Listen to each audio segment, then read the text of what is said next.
देखिए, लालू जी जो बयान दिए हैं कि हमारे माननीय प्रधानमंत्री जी का परिवार नहीं है, 140 करोड़ देश की जनता माननीय प्रधान कमल ही खिलना हुआ। एनडीए का जितना मतलब कमल खिलना हुआ।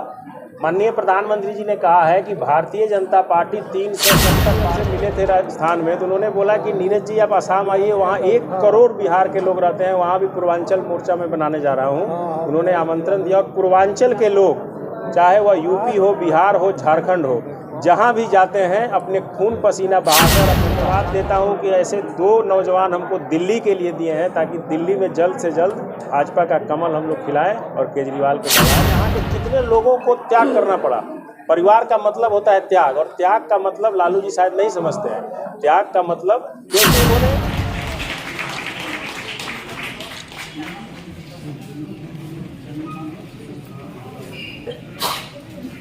चांदी मुकुट से मुकुट के द्वारा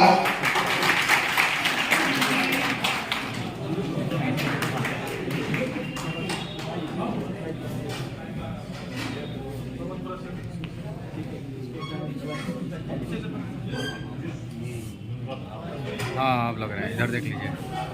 जो वहाँ प्रदेश में मंत्री बनाए गए हैं, दूसरा मनोज कुमार कुंवर जी जो नई दिल्ली के जिला अध्यक्ष बनाए गए हैं। तो मैं इनका धन्यवाद देता हूं कि ऐसे 2 नौजवान हमको दिल्ली के लिए दिए हैं, ताकि दिल्ली में जल्द से जल्द भाजपा का कमल हम लोग खिलाएं और केजरीवाल को भगाएं। ये धन्यवाद। लोकसभा चुनाव नजदीक है, सिवान आए हुए हैं, क्या कुछ कहिएगा? भारतीय जनता पार्टी सिवान लड़ेगी? दिल्ली से आप आ रहे हैं। ये शीर्ष नेतृत्व तय करेगी और मुझे पूरा उम्मीद है कि भारतीय जनता पार्टी लड़ेगी।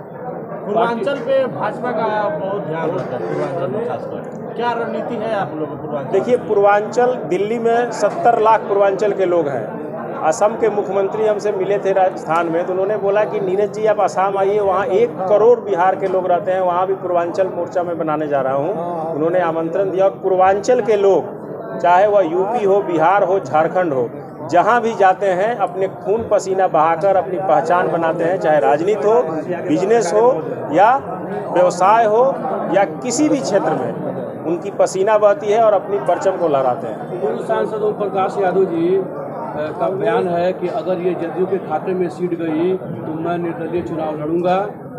क्या कहना चाहिए? इसका मतलब क्या भाजपा जदयू में सही नहीं चल रहा? क्या लगता है? बिल्कुल सही चल रहा है, और मुझे ऐसी कोई न्यूज़ सुनने को नहीं मिला है। ये आपका हो सकता है कि बाइट हम आपको भेज देते हैं, होगा। अगर ऐसा है तो क्या जवाब रहेगा? देखिए, वो व्यक्तिगत राय हो सकता है, लेकिन भाजपा जदयू का संबंध अच्छा है और हम लोगों को उम्मीद है यह सीट एनडीए जीतेगी। उन्होंने कहा कि अगर जदयू को सीट मिलेगा तो मैं यहाँ कमल खिलाने का काम करूंगा। तो कमल ही खिलना हुआ। एनडीए का जितना मतलब कमल खिलना हुआ। माननीय प्रधानमंत्री जी ने कहा है कि भारतीय जनता पार्टी 370 पार करेगी और एनडीए 400 पार करेगी। इसके अर्थ को आप समझिए कि अब की बार, अभी हम लोग कल दिल्ली में एक रैली करके आ रहे हैं, एक नारा हम लोग दिए हैं कि पूर्वांचल की यही पुकार, अब की बार 400 पार। तो बना है, राम मंदिर बना है, हिंदू नहीं है। हाँ, अपने माता जी का जब निधन हुआ था तो अपना दाढ़ी नहीं मुड़वाए थे। हिंदू रहता तो दाढ़ी मुड़वाते, बाल छिलवाते। देखिए, लालू जी जो बयान दिए हैं कि हमारे माननीय प्रधानमंत्री जी का परिवार नहीं है, 140 करोड़ देश की जनता माननीय प्रधानमंत्री जी का परिवार है, और कौन सनातनी है नहीं है ये जनता जानती है और देश जानता है। उन्होंने क्या किया है और कितना बड़ा भ्रष्टाचार किया। उन्होंने तो अपने परिवार के लिए इस यहाँ के कितने लोगों को त्याग करना पड़ा। परिवार का मतलब होता है त्याग, और त्याग का मतलब लालू जी शायद नहीं समझते हैं। त्याग का मतलब, क्योंकि उन्होंने इस प्रदेश से लाखों श्रमिक, लाखों लोग प्रवासी त्याग करके दिल्ली बम्बे चले गए। पशु का चारा त्याग करवा दिया उन्होंने, नौकरी के लिए किसानों का जमीन त्याग करवा दिया उन्होंने।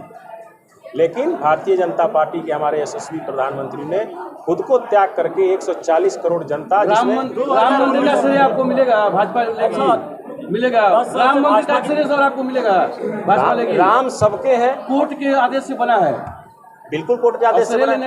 देखिए, इससे बड़ा पेशेंस की बात सनातन के लिए नहीं हो सकती कि 500 वर्षों तक लोगों ने शांति बनाए रखा और कोर्ट के आदेशानुसार मंदिर बना है। और इस देश में भारतीय जनता पार्टी का एक एक कार्यकर्ता संविधान को मानता है। दूसरे दल की बात नहीं है कि हम लोग कानून का धज्जियां उड़ाते हैं और जंगल में पैदा। 2024 लोकसभा चुनाव में भाजपा जनता के बीच में क्या मुद्दे लेकर जाएगी? विकास विकास विकास और विकसित भारत आने वाले समय में। सर, आरवीडी कॉलेज को लेकर मैं आता हूँ, आप लगातार आवाज उठाते रहे हैं, लेकिन नियमों का उल्लंघन करके प्रजापति तिवारी जी के बेटे को फिर प्रिंसिपल बनाया जा रहा है। नियमों का उल्लंघन, देखिए जा रहा है वो अलग बात है, लेकिन भ्रष्टाचार के मामला में भारतीय जनता पार्टी और भारतीय जनता पार्टी की सरकार जीरो टॉलरेंस पर काम करेगी। कोई भी व्यक्ति हो, कितना भी पहुंच वाला हो, अगर घोटाला हुआ है आयुर्वेदिक कॉलेज में तो उसका जांच होगा और उनको जेल जाना होगा। 2019 में भारतीय जनता पार्टी का नारा था मैं भी चौकीदार हूँ, ट्रेंड चला था। 2024 में मैं भी मोदी का परिवार हूँ, ट्रेंड चल रहा है, उसको लेकर ये ट्रेंड नहीं चल रहा है। ये तो लालू जी ने बोला है कि उनका परिवार नहीं है, तो हम लोग बोल रहे हैं कि हम उनके परिवार हैं, आप उनके परिवार हैं। क्या देश के प्रधानमंत्री किसी व्यक्ति विशेष के होते हैं क्या? आप बताइए कि आपके देश के प्रधानमंत्री कौन है? मैं आपसे सवाल पूछता हूँ, देश के प्रधानमंत्री कौन है बताइए?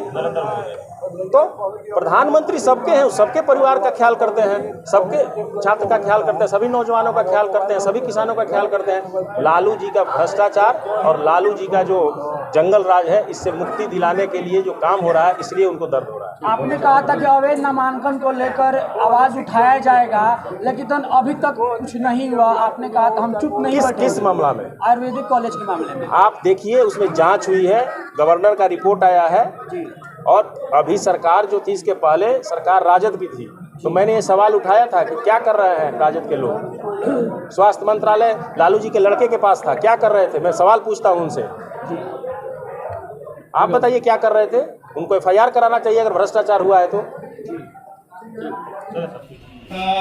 कहे गई था कि बहुत मैंने प्रशंसा के बात करके हमने के सीमांत के धरती से चल के और क्यों दिल्ली में कुछ बना था, सीमांत के बहुत सौभाग्य की बात था। 2020 में हम नीरज से दिल्ली में वास कर गए, हमें बहुत हमारे सम्मान देने पर्चे भी ना रहे, हमें बता जा रहा है। देखो वही है रागिनी तिवारी, उन्हें के माध्यम से हम के संपर्क भय रहे और सिवान में भी दिल्ली से चल के केहू खातिर बहुत बहुत स्वागत और धन्यवाद बा। आपन समय हम वक्ता बहुत ज्यादा बड़े कुछ कहेगा, आपन समय खुद हम अगला वक्ता को देते हैं। जय